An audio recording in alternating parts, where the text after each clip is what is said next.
The world is on fire. The podcast with David Cortez. Number 11. Mm. Really? Yeah, number 11. This is number 11. I'm pretty sure it's number 11. I think the last one was number... No, wait. Is this number 11? Is it? Let me see. Is it? I I am. don't know, man. Let me see. I know we did one that I have not uploaded yet. It's still in the process. But 1 second. Let me see.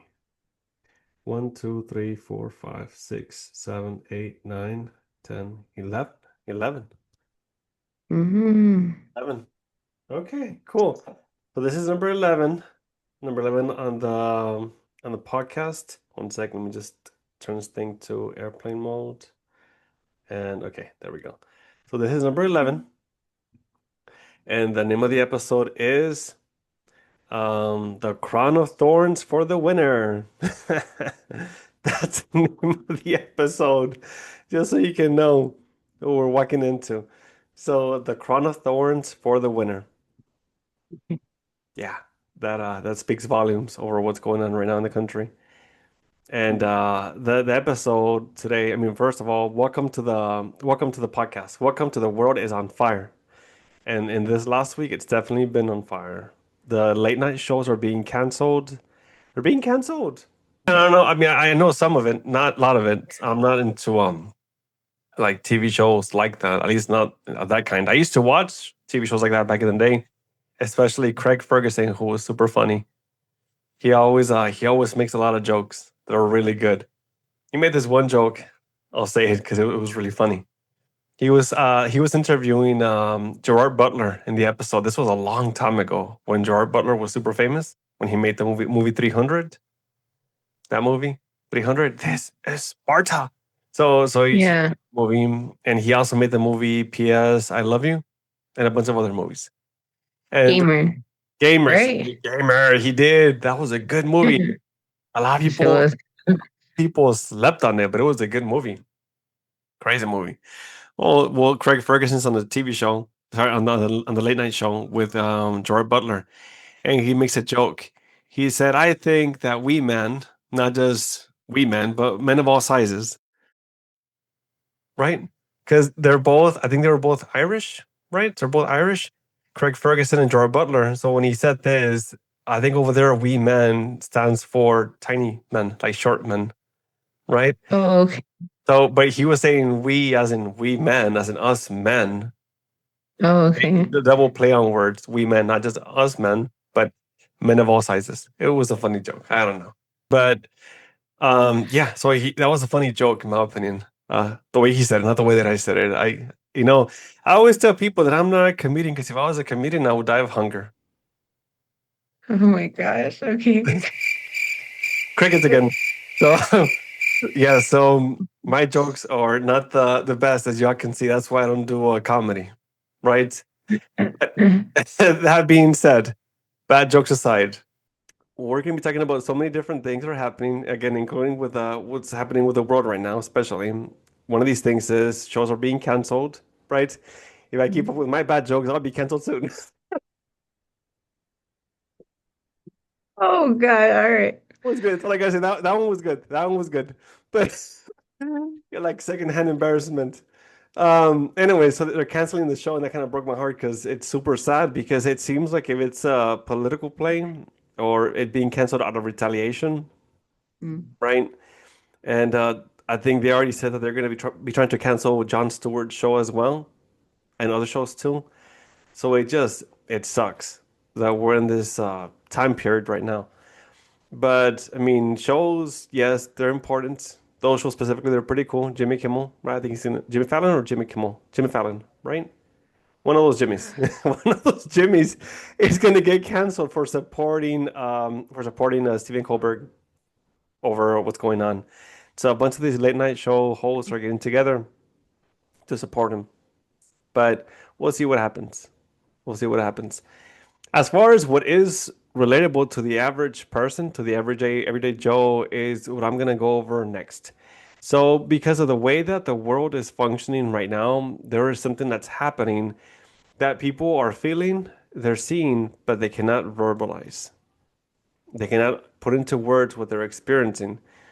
So I wanna point it out. I wanna describe it so people are able to put it into words what they are not able to describe. So first of all, have you ever heard of the Erickson stages of development? Just curious. So it is a theory of human development. And in this theory of development, people move through stages throughout life. And it's so interesting. It really is because it basically tells you what everybody will go through throughout their lifetime in a developmental perspective, social developmental perspective. And there are certain things that people have to go through and succeed in these categories. When they fail, most likely they will fail the next stage too. And then they'll live a miserable, lonely, bitter, sad life if they fail in all these stages. So, without further ado, let's begin with the stage number one. And I promise I'm going to tie it all together and explain how it all makes sense.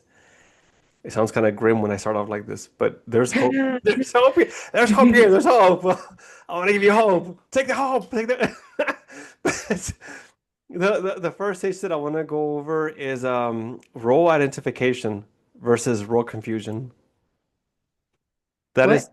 role identification versus role confusion. Okay. So when people are going throughout life, they're going through these stages, like I said.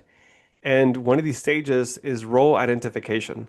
What that means is you find out who you are. And do you know when do people usually find out who they are? Just when do you think you found out who you were? Like in your 20s, maybe? No, no. I mean, maybe in some cases, but generally speaking, you actually find out who you are before that. Okay. Usually around, I guess the midpoint would be 16, 15, 16. Okay. So yeah, that happens around that age. But generally speaking, it starts at around 12 or 13 when you start to discover who you are.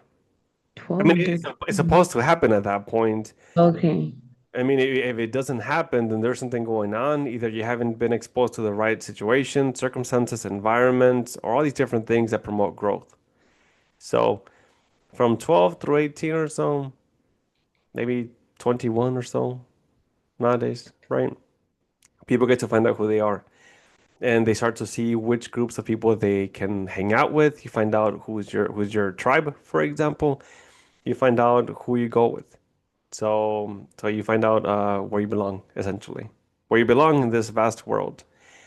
Some people go towards jocks, so they go towards like sports and stuff like that when they're in school. Some people go towards art. Some people go towards like like video games and stuff like that. Some people go to anime and they go towards clubs or groups of people that are doing these things. And then throughout that journey, you also discover maybe what you want to do for a living for the rest of your life. I'll share an example. I knew that I wanted to be a therapist at 16. So there's something, right? So I found out that I wanted to Wow. be a therapist at 16. So this didn't happen by accident. This has been like, decades in the making. But people generally find out what they want to do, who they want to be, what career they want to, engage in when they're at an early age. In fact, in high schools, generally speaking, nowadays, if you're in high school, if you're enrolled in a high school, they give you an assessment, a career assessment to see what jobs you could possibly be doing later on.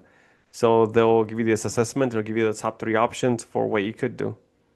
And I forgot the organization that hosts the assessment. It's a national organization for, I think it's like Own It or something like that. They had the assessment for career preparation or career exploration for kids, which is pretty cool. So at this point, you find out again who you are somewhat, what interests you have, maybe what career you want to pursue. Later on, you start to develop some interest. Nothing too solid yet, just something, like diving into it a little bit, exploring it, testing the waters, and seeing what's going on there. And you also find out what kind of person you are in the sense of relationships, even. right? You start to explore that. You start seeing what kind of person you like, what kind of person you don't like, who do you gravitate towards. Good stuff. And this will set you up for the next stage, right? But what's the opposite of this? So for every good stage, there is an opposite, antithesis of this stage. So with role identification, what you actually have is role confusion. Role confusion.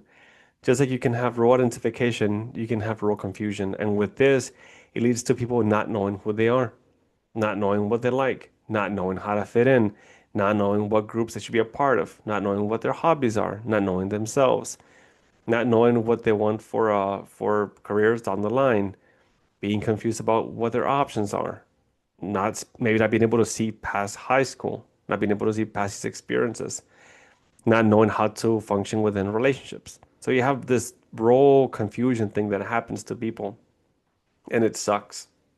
It really sucks. It's a bad foot to get to start off with, right? Because what happens is if you don't discover these things, if you don't go through this appropriately at the specific age that you're supposed to go through it, well, then you have to play catch up. And then to a certain degree, this falls into what's called a developmental delay. Developmental milestone that did not get reached. And it's unfortunate. Now I'll come back to this point, right? But again, a bunch of this is caused because of a lack of exposure to opportunities, to experiences, to not being in an environment that fosters growth and independence or exploration. That's what creates this, unfortunately, a lot of the times. But then what's the next stage? Well, the next stage is interesting. It is, especially because of today's world, where we're at right now. The next stage is actually intimacy versus isolation. Dun, dun, dun. So I'll probably put like a sound effect right there somewhere. But intimacy versus isolation is when you start to go towards people that you're interested in. Because I don't want to get into too much of the complexities of dating and gender identification and all these different things. Let's keep it simple. Let's keep it super simple, right? This is the Mhm. point in which, let's say, a young kid, young boy, right, young man, will want to see if they are going to go towards a partner, explore that, date people, have first experiences, first kisses, first sexual experiences, all these different things. So this plus love, connection, attachment. So this is what it looks like, intimacy. But it's not just physical intimacy. It's also psychological intimacy, emotional intimacy, bonding, getting close enough to a person to where you can basically see their soul. Beautiful experience. Somebody in the crowd's gonna be like, I don't know what he's talking about. That was not my first experience. They can like I went through some what's it called? Unstable people or something. But generally speaking, you want to be going through dating experiences that are healthy, that are good, that let you build a healthy mindset and schema and understanding over the dating world, right? So you get to basically practice, right? Practice. So you get to practice, date, engage in intimacy, go towards connection, form bonds, fall in love, typical stuff.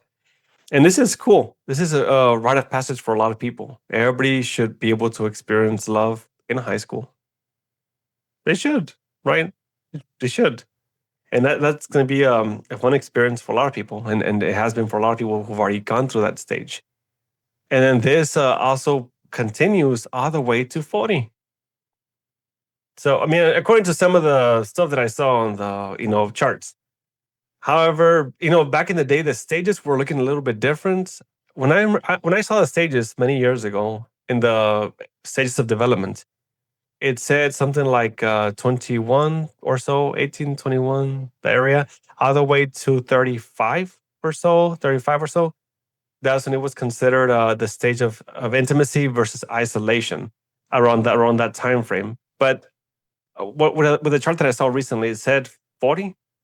The only reason why I think it could be saying 40 is because dating and connection and intimacy and marriage has been extended because people don't start to find true love till later on, I suppose, or something. Who knows? You could throw a lot of different examples there, but initially you start dating, exploring at around 18, give or take 2 years, right? And then you continue going towards intimacy all the way to your like in your 40s, right? 40.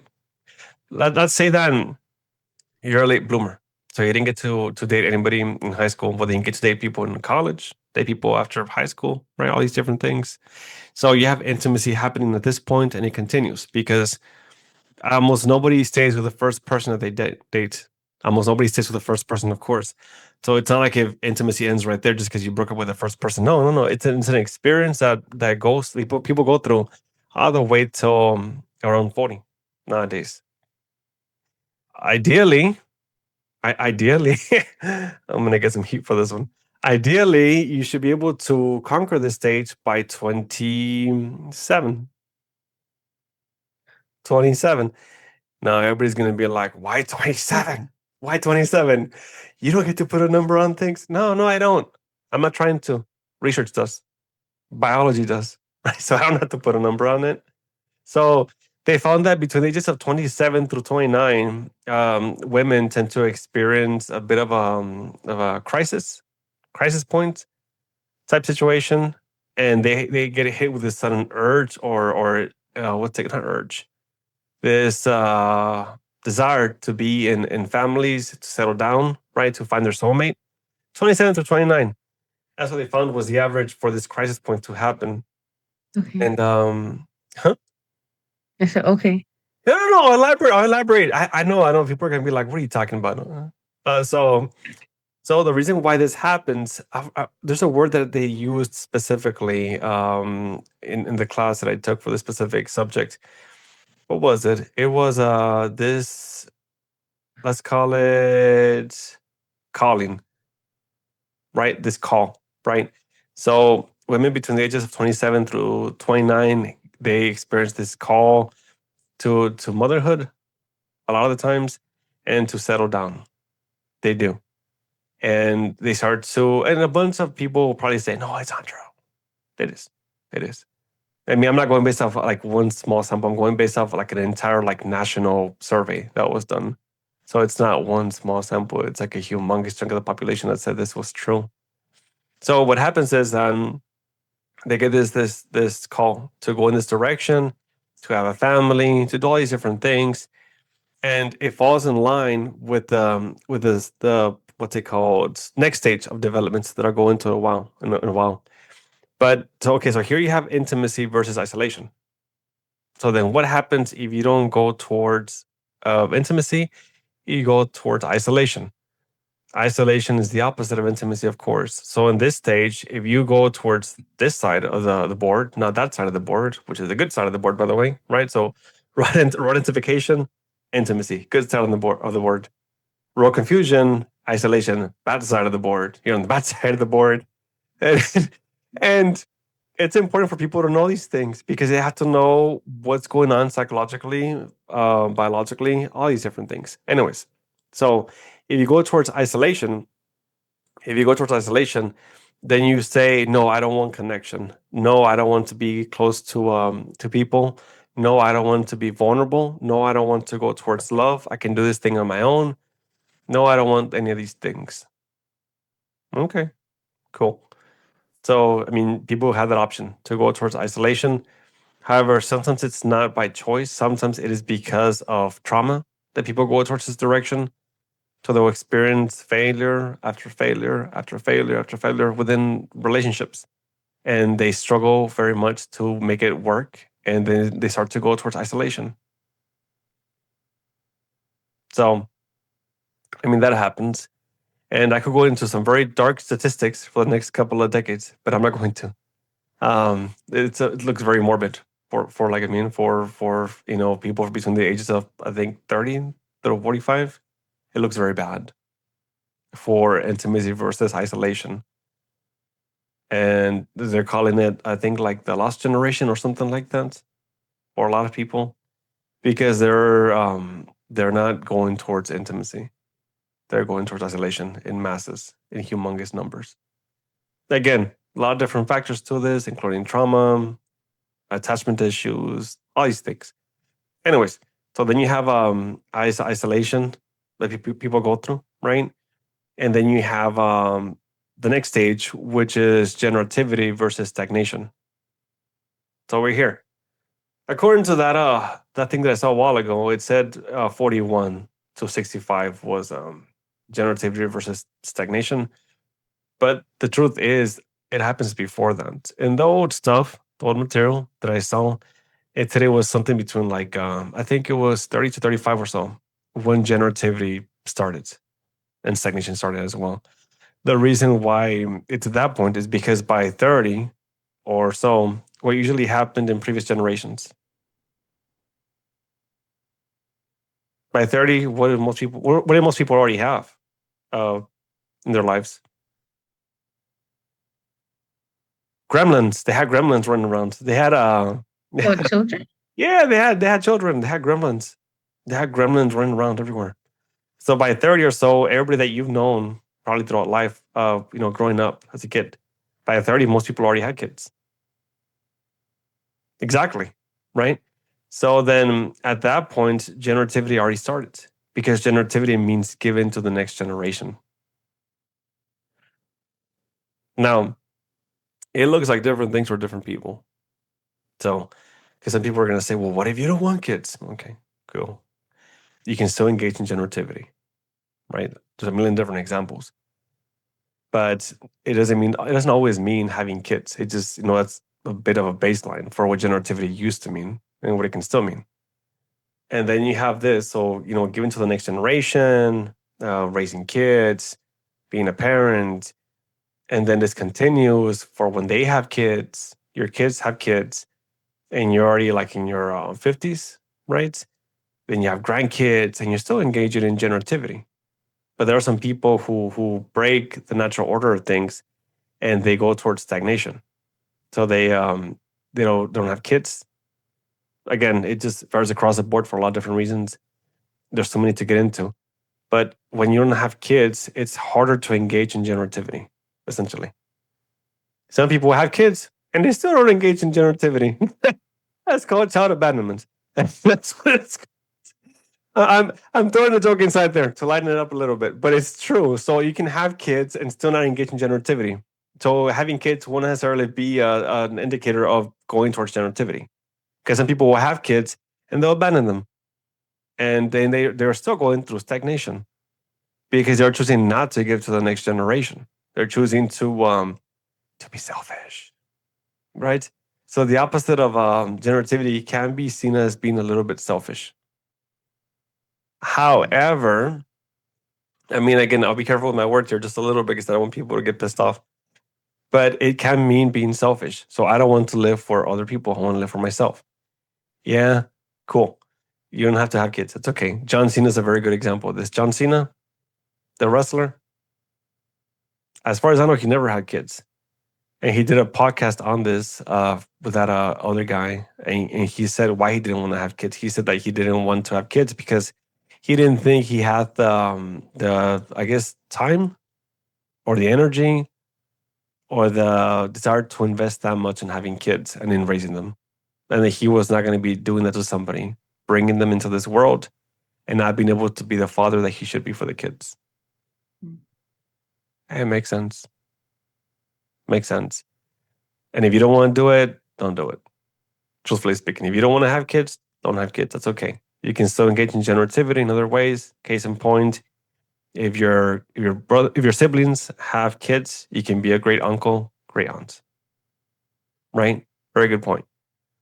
So, why did I bring up these stages to begin with? Well, here's the point that I was going to make next with why I brought the stages in the first place. Why I brought them up. Because right now, the lay of the land, the way things are right now, it's destroying the stages.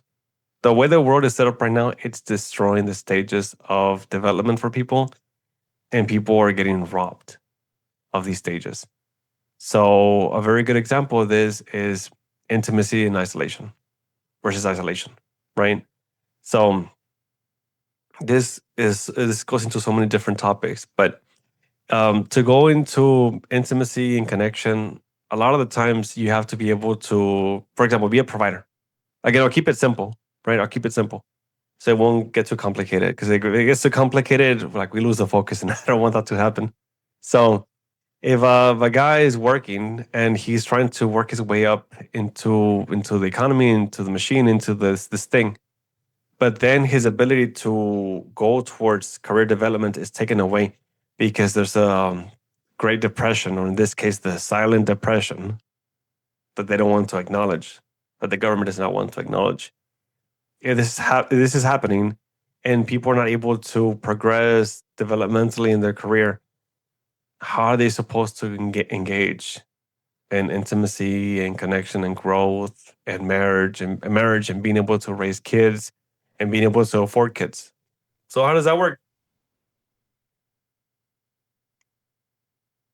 It's a question to you, Gina. How does it work? I don't know.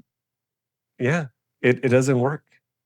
So if your road gets blocked because of the circumstances that are present throughout the world right now, throughout the country specifically, right? If you're not able to get jobs, promotions, a higher paying, an affordable living, right? And if you're not able to rent, buy a house, invest, all these different things, then you get robbed of your ability to engage in intimacy and in generativity a lot of the times. So right now, the way the world is, it's robbing people of this opportunity, of this need, this developmental milestone that they were supposed to be reaching. That's crazy. Well, what do you think about that, Gina? Before I go into the next point, what do you think? How are they doing that? What, the world? Yeah. Like, how is the world robbing the people these things? Well, I mean, like I said, if a person is not able to make it in the world right now, let's say somebody who graduates college even right now, if they graduate college right now, in whatever degree they pick, what are the odds of them finding a job that pays enough to be able to survive or to be able to thrive at that? Oh, like the tech job. Yeah, it's a very good example. So everybody who was told like 15 years ago that they should go into tech in that direction, how do they make it through now with this that just happened with the AI boom and the restructuring? How do they make it through? How are they able to not just survive, but be able to thrive and be able to partner up, be able to provide, and be able to raise kids and be financially capable of raising kids? How does that happen? It might not. And yeah, some people could argue you can always just pair up and both of you make it work and you help each other out. Yeah, true. That could happen. But then what about the increase in expenses for like the cost of living, for example? Like it's going up like crazy. It really is. And it keeps on going up and up and up and up. And that's happening. But even if you were to work together to make it through, if one person has kids, then they're already out of that running because now they can't work. Now they can't. I mean, they could afterwards for after like maybe 6 months or something, right? But then they had to put the kid in daycare, and daycare's not cheap. Daycare is pretty expensive, $1,000 to $2,000. So there's that. So those are your options, right? So either both people work, right? They make it through, but one has a kid, right? One has a kid, then one person's out. So then the person who's still not, who can work, if they're not making enough money to survive by themselves and to provide, then how does he do this? It's not possible. It isn't, unless they're able to do some things that are very strategic in nature, like join the military early on, like graduate, yes, and have a lot of experience and promotions, and even maybe work multiple jobs to be able to become self-sufficient, to raise money, and take care of the family. So it's one of those things that's very difficult to do, but it wasn't always this difficult. Now it is. So that's where we're at now. People getting robbed, not just of the American dream, but just natural developmental milestones that they were supposed to be reaching. They're being robbed of these things, and I call this the great theft. That's what I call it, the great theft, because people were given false promises of succeeding if they went to college, for example, and they all went to college and they all got into debt, right? Most Americans are in debt because of student loans and stuff like that. And the way that it's looking like right now, I mean, people are becoming like indentured servants, like back in the day in terms of slavery. Student loans are a way to, basically put people in servitude. Case in point, we'll forgive some of your student loans if you do these specific jobs for some time. Right? Isn't that what they said to a certain degree? Like back in the day, you'll get your freedom as long as you work for us for like 5 or 6 years at this pay. So isn't that what they're saying now? We will forgive your loans and stop putting this burden on your shoulders if you do these things for us, if you work in this place for 10 years, 15 years. A very good example of this is nonprofits. So nonprofits, well, now it's going to change with the restructuring. But back in the day, nonprofits would give you the ability to get your student loans forgiven after 15 years or something like that. 10 years, 15 years, something like that. And first of all, anybody who's worked at a nonprofit knows that they work you to the bone. First of all, it's not a cakewalk. They hardly pay you and expect you to work like if you're getting paid 3 times as much. It's crazy. It's crazy. It's crazy. But here's the thing, though. So you work for 10 years, 15 years, and they forgive your student loans. They forgive the whole thing. But in those 10 years, 15 years, you sacrificed getting paid so much money that you would have been making elsewhere if you were not working there. You see what I mean? So let's say somebody works in tech, but to get their student loans forgiven, they have to work for like 10 years or 15 years at a nonprofit. But if they were working in the private sector, they'd be able to make a lot of money. But now they got to work for nonprofits to get their student loans forgiven. Otherwise, if they go to this side, they got to pay $1,000 a month, or the way it's looking like right now, $1,000 a month, $500 a month, whatever it is. And over here, they have to pay maybe a smaller amount, or maybe the same amount. But in 10 years, it gets forgiven. So what's better, to make bigger payments and be making a lot of money, or to make less money, maybe same payments or less amount for the payments, and to have other loans discharged within 10 years? You lose either way. Like, Yeah. this is no way in which you win. Either way, you're screwed when you think about it.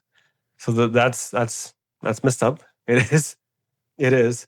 But why did this happen? Why did this promise of educational attainment and career attainment and success attainment, why did it fail?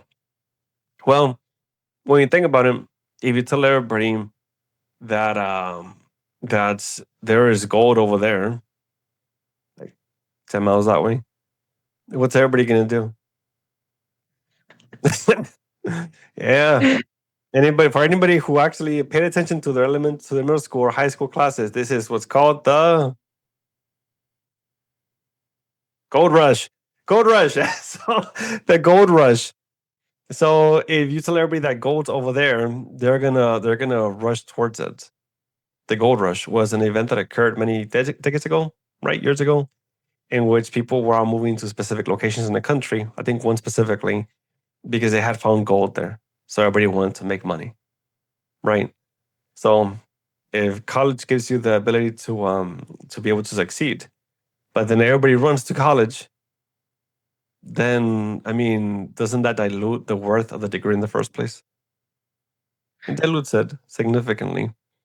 And then what happens next is that people have to get towards the next stage and get another degree, or a specialized degree, or get a master's degree, and get licenses and get a PhD, and get all these different things.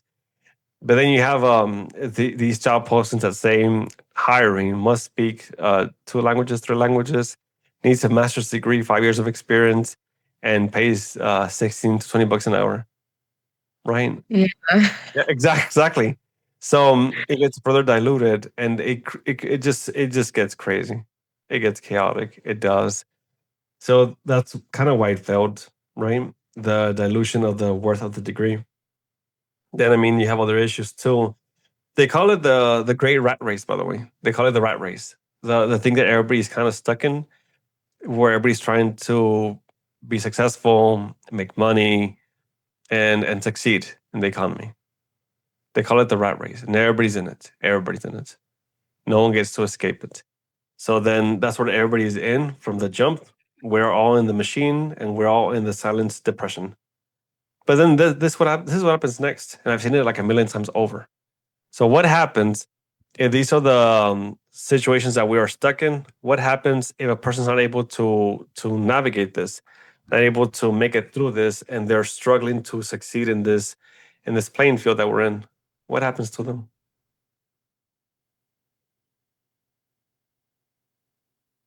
Do you know what happens? What happens? No, I'm thinking like they turn to crime. No, that's a very. I was just talking about that with somebody. They turn to crime. They do shady stuff, or they could keep on playing fair and just get a second full-time job or a part-time job, right? And keep on trying to. Struggle. They struggle, right? I mean, a person by themselves, they can be fine. Anybody can be fine by themselves, right? And they can turn into a minimalist. Some people will get a full-time job, rent a small room, all these different things. Some people get a full-time job and they live with their parents, for example. So there's ways to like navigate this, but this this just prolongs something that's going to have to happen at some point, which is independence. But also, even if a person's able to survive on their own, this still gets in the way of going towards intimacy versus isolation. You still prolong it, you still don't change the outcome, because the second that you want to go towards intimacy and go there, then you still got to be able to perform at a high level to be able to do these things, to be able to provide, to be able to take care, to be able to earn this much money, all these different things. So you can't prevent it forever. You can't postpone it forever, unless you're okay with being single forever and just what's it called, never settling down, never doing any of these things. Men, men actually get affected a lot by this, of course, right? We men, not just we men, but men of all sizes. Part back. Full circle. Right. So men get affected by this significantly because there's an immense amount of pressure that's placed on men to be able to become providers and to be able to succeed. And there are a couple of different outcomes that occur here. Either the man does it, he's able to provide and is able to rise within the ranks and provide, and he gets to have the pick of the litter, right? And pick the girl that he wants to pick, and if she likes him too, then they'll be together. And he's able to do all these different things. Hooray. He did it. Right? He did it. And that's one possible scenario, one possible future. But there's a possible future in which he's not able to do it. Now what? Can enjoy his life. Yeah, he can't enjoy his life. He's gonna be going through a version of his life that he was not meant to go through. Because think about it. I mean, if his desire is to go towards family, to go towards connection, and to be able to provide, to be able to have kids, to be able to work and excel, then his self-actualization potential, ability, desire, his dreams, they've all been halted. So he can't do these things if he cannot go in this direction, because people are unconsciously trying to self-actualize. So if the path gets blocked, then they cannot progress. They are stuck. And some people will feel this way, but they will not know how to verbalize it, which is what I want to help out people with in this episode, right? this sense of helplessness, sadness, disappointment that afflicts men and women too, right? Because of the way that the game is set up. But then what happens to other men? So maybe a fraction of them will be able to succeed. I estimate that at least maybe like 20%, 30% of men will be able to succeed in that category. They call men who are able to do this a dying breed. Men who are able to be the sole breadwinners or providers for the family, they are seen as a dying breed. Less than 80% of the country at this point, something like that, 20%, maybe less. Last time I checked. And everybody else has to be working together. Both people have to be working or just be single and not be within a relationship. So dying breed.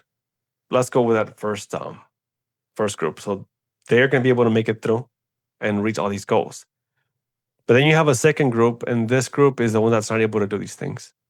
This group's going to try to just escape reality, maybe just be single, date, not go towards commitment. Every time commitment comes up, they'll try to get away from it or try to avoid it or try to self-sabotage out of a fear of failure because they know that the playing field's too unleveled and that they cannot do something.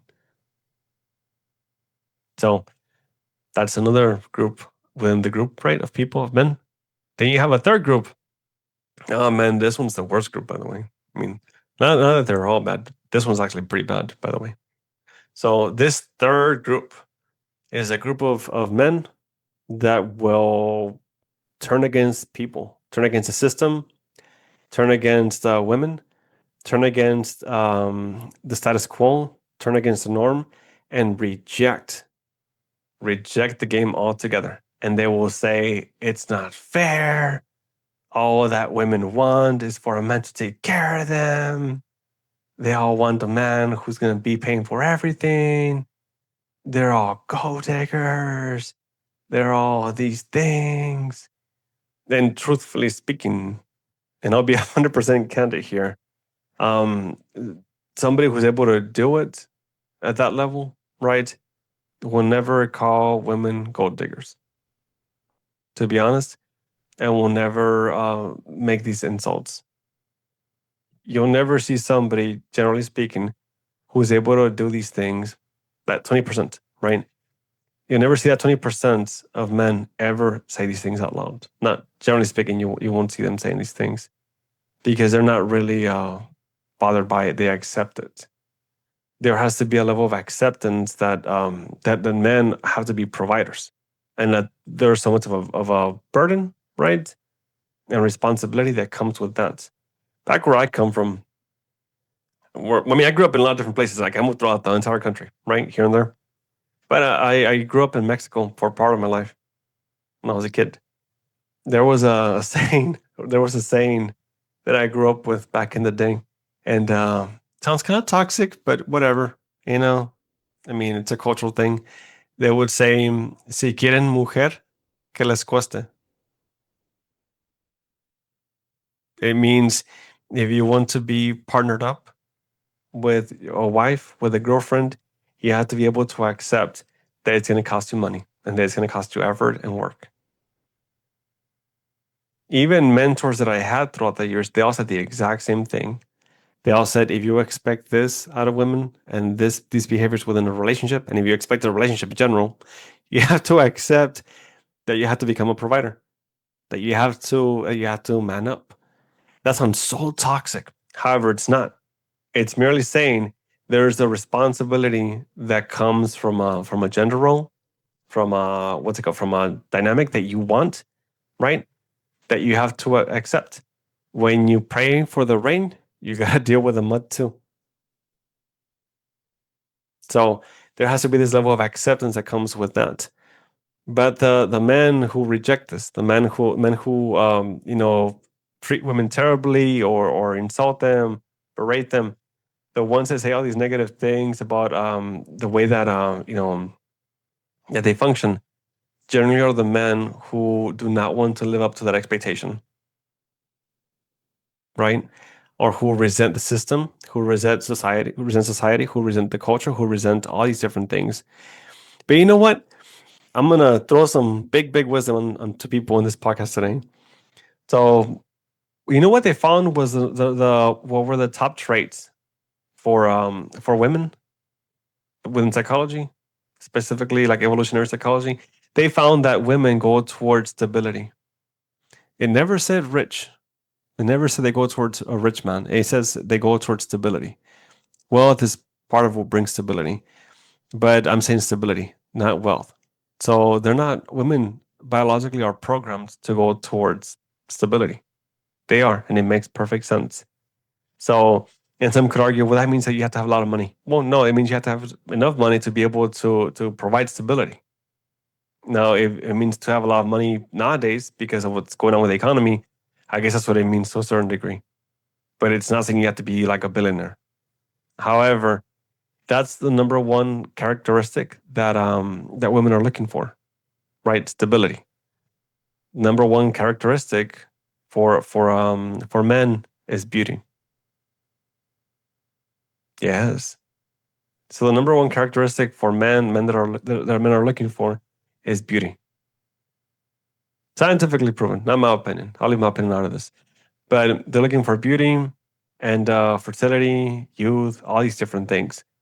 Yes, this is the dark side of psychology. It's the truth. And women and men could try to, argue against this point, say it's not true. But it's true. And maybe there are some men who are going to say it's not true for me. Okay, well, it's not true for you. But you're one out of the however many people we're measuring here.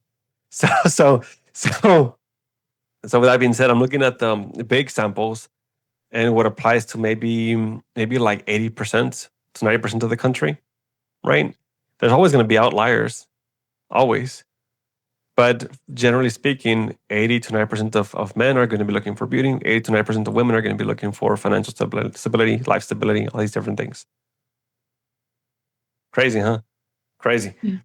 And but then this leads to a different topic. So what happens when the path gets blocked, the path to self-actualization? Well, then you run into internalized failure. Internalized failure. So men will say, I failed. I wasn't able to do this. Right. And then some women will say that too. I failed. I wasn't able to do this. Right. Because of the way the economy set up, it's going to make it to where people are not able to succeed. If for a woman, for example, success is reaching their career goals and reaching a certain level of freedom within the country, within the world. A lot of women like freedom, but like in the sense that they want to be able to have like the freedom to do what they want to do and not worry too much about like finances, like financial freedom, right? A lot of women want to reach that. It's a goal worth working towards. It's nice to be able to like travel, to be able to like go to Target, all these different things. No, really, I'm telling you, and I say this because I mean it's one of the cardinals, one of the four cardinals within Carl Jung's analysis of personality types, a desire for freedom, a free spirit, right? So for a lot of women, for men too, but for a lot of women, there's a desire to be free from constraints. And financial freedom provides that to a huge degree. So if for them that's success, then if it gets taken away from them by the way the world functions, then they also feel as if they're failing. I see it all the time on TikTok, like people crying, saying they're struggling, like women and men, right? Because of the way that the world's working. Like they'll be saying that they earned like 3 degrees, 4 degrees, different degrees, and that they're still having a hard time finding a job. Job that not a job because anybody can find a job. There's always going to be work for people who have hands, who want to work. But I mean, there's a difference between a job and a career. It's different, right? So like if you spend like let's say 4 years and like 40K in money trying to reach a goal of getting this degree and then graduate and want to pursue a career in something in it, and then you're told you cannot get it because they just moved the goalpost again. Damn, I mean that sucks, right? So it leads to internalized failures. So thinking that it's your fault that you're failing. For some people, it is. For some people, they maybe didn't make some good choices, but for a lot of people, especially nowadays, it's not necessarily their fault. It's the way that the country is working right now, and also again the great stuck. This is what I call it, the great stuck. So people have start to become stuck in their developmental stages. They're not able to move past a certain point.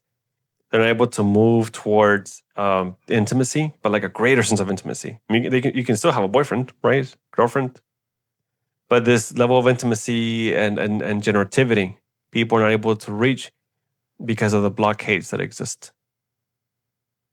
So it leads to the Great Stuck, which then leads to the Great Depression, right? 100 years later.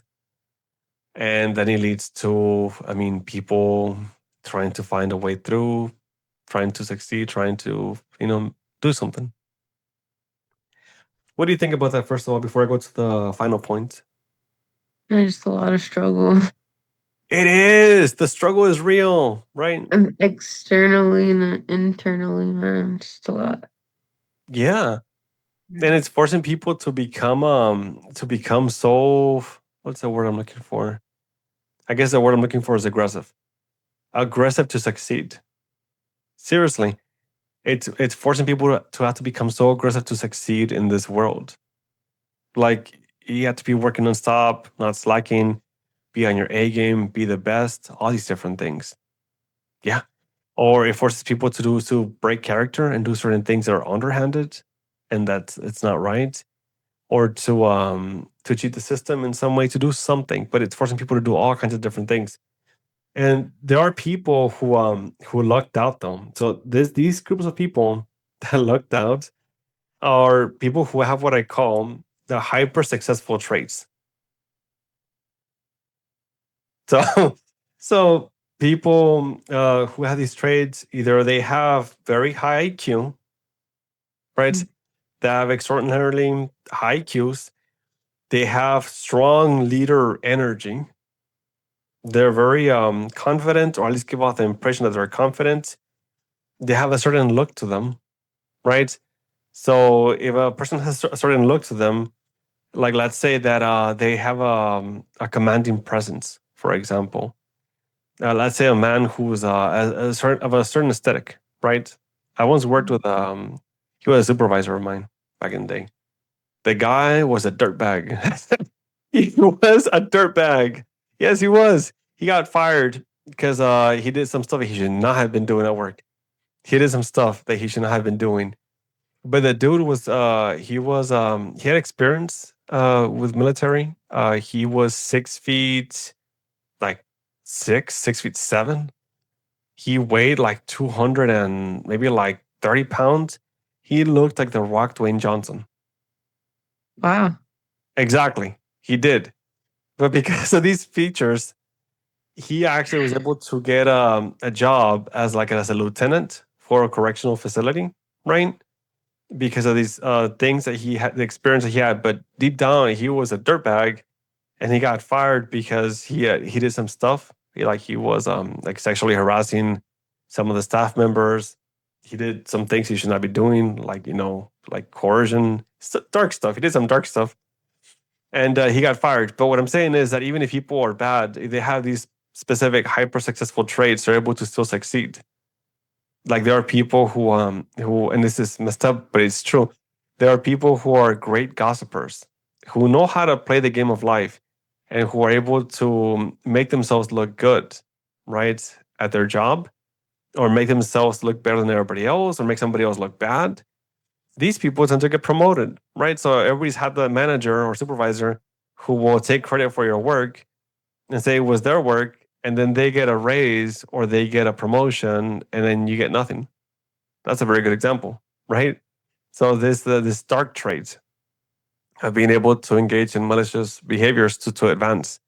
You have that appearance, hyper IQ, like a high level of IQ, and a bunch of different traits that a person can have that'll make them excel in this economy and in this world, essentially recreating what once was seen and described as the survival of the fittest. but we're not animals, like Ian said from Squid Game. We're not animals. We're not cattle. We're not horses. And the world should not be set up in this way. It shouldn't. I'm not advocating for socialism either, by the way. But but we're not animals. We should not be going backwards like that to where we have to survive to be the fittest. Being the fittest, by being the fittest, and basically knock each other out of the competition, out of the running. That's not how we should be. But we are now, right? And one thing that I'll say though is this though, and I'll probably talk about this in the next podcast too. I'll follow up on this other term over here. So, Viktor Frankl, he's one of my favorite people that ever lived. There are two people that I look up to. They've already passed away though, but I look up to them. And they're, three people technically. So it is Bruce Lee, first of all, Bruce Lee, the martial artist. It is Joseph Campbell, right? The guy who invented the hero's journey, whose model I use a lot for therapy, and who was the greatest mythologist that ever lived.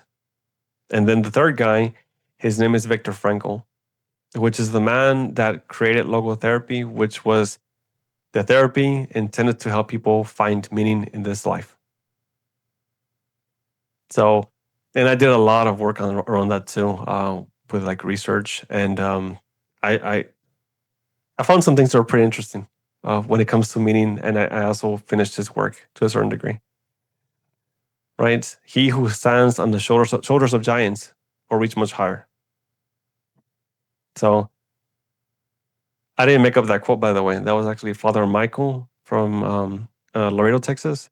He said that in the classroom when he was going over philosophy, when I took his philosophy class. He who stands on the shoulders of giants will reach much higher. So, Viktor Frankl talked about meaning of life and a lot of different things.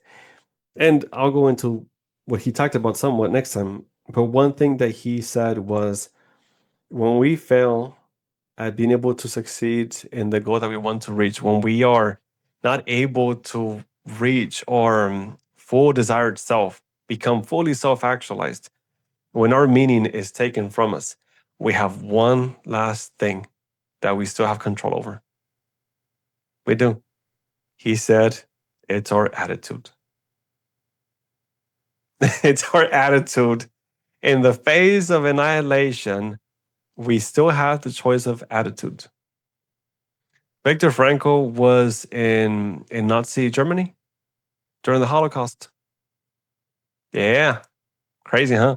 So he was there when they started to take people out of the houses, kind of like now, right? When they were taking people out of the houses, they took him too, and they took him to a camp, to a concentration camp. No, he was not in Auschwitz. He was not in Auschwitz, for anybody who's wondering. He was in a different camp. Auschwitz was one of the worst ones, but he was not in that one.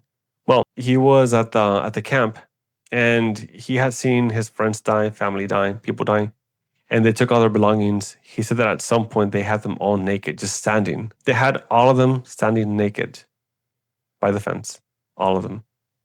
And he said we had nothing but our naked selves left at that point. And he knew he was going to die at that point. He thought he was going to die. He didn't die. He made it out, by the way. Yay. Allied forces. Yay. So he made it through. But he didn't know this. He did not know that he was going to live. He thought he was going to die. He thought the next day or so that he was going to die. So every evening he would cherish the one thing he could see, which was the sunset. He would look at the sunset and he would think, they cannot take this from me. I will enjoy this every single day. And he would watch the sunset all the time. And he was depressed at first. He was down. But then he said to himself, they can take everything from me, but they cannot take my attitude from me. Despite of how they treat me, despite of what they took from me, I would choose to die with dignity and with the attitude that I kept my dignity as the best way that I could keep it, right? As best as I could. So he was prepared to walk into his death and be okay with it, because he was not going to let them crush his spirit. at the end. They could crush his body. They could not crush his spirit. And when he had already given up, I think a couple of days later, the U.S. forces, Allied forces, all of them, they all came and they saved him. And he made it out. And he rebuilt himself. He became a psychiatrist, I think. If I'm not mistaken. And or psychologist. And he created logotherapy, which is something that I teach as well in therapy. I go over logotherapy as a way to help some people find their meaning of life. And when people don't have meaning, when people feel as if their road has been blocked, as if they can no longer reach or fulfill their meaning, he said that people go towards alcohol, towards drugs, towards depression, towards anything that's an escape, towards anything that makes them forget enough about how they're not able to reach their meaning. So he said, finding your meaning is very important. And I believe that too. So I help people reach that with logotherapy. Now, with what he said though, right, again, I mean, people have this unconscious desire to want to go towards self-actualization. He kind of contradicted some of that work though, because he said that if you spend too much time thinking about how you should be, what it would look like if you were self-actualized, then you start to engage in this race with yourself and sometimes fail to see the beauty that's in the world at this current moment. So he was talking about mindfulness and being able to appreciate the current moment, right? And being able to love and to be committed to the current moment, even if it's not exactly where you want to be ideally. You can love both at the same time, the ideal version of your life and the current way that it is. You can love both and participate in both at the same time. But again, with his last couple of lines that he mentioned in some of the texts that I read, it said that you have to choose the attitude that you want to carry when faced with annihilation. And the truth is, I don't know what's going to happen the next couple of years or a year. Who knows what's going to happen with everything that's going on. But everybody's got to choose which attitude they want to face this with. With that of dignity and being able to walk into whatever happens, or that of maybe self-sabotage, revenge, anger, right? Depression, vindictiveness, rejection of culture, rejection of norms. Everybody's got to make their choice. What attitude they want to carry with them when faced with annihilation from the world. And that's the podcast. Boom.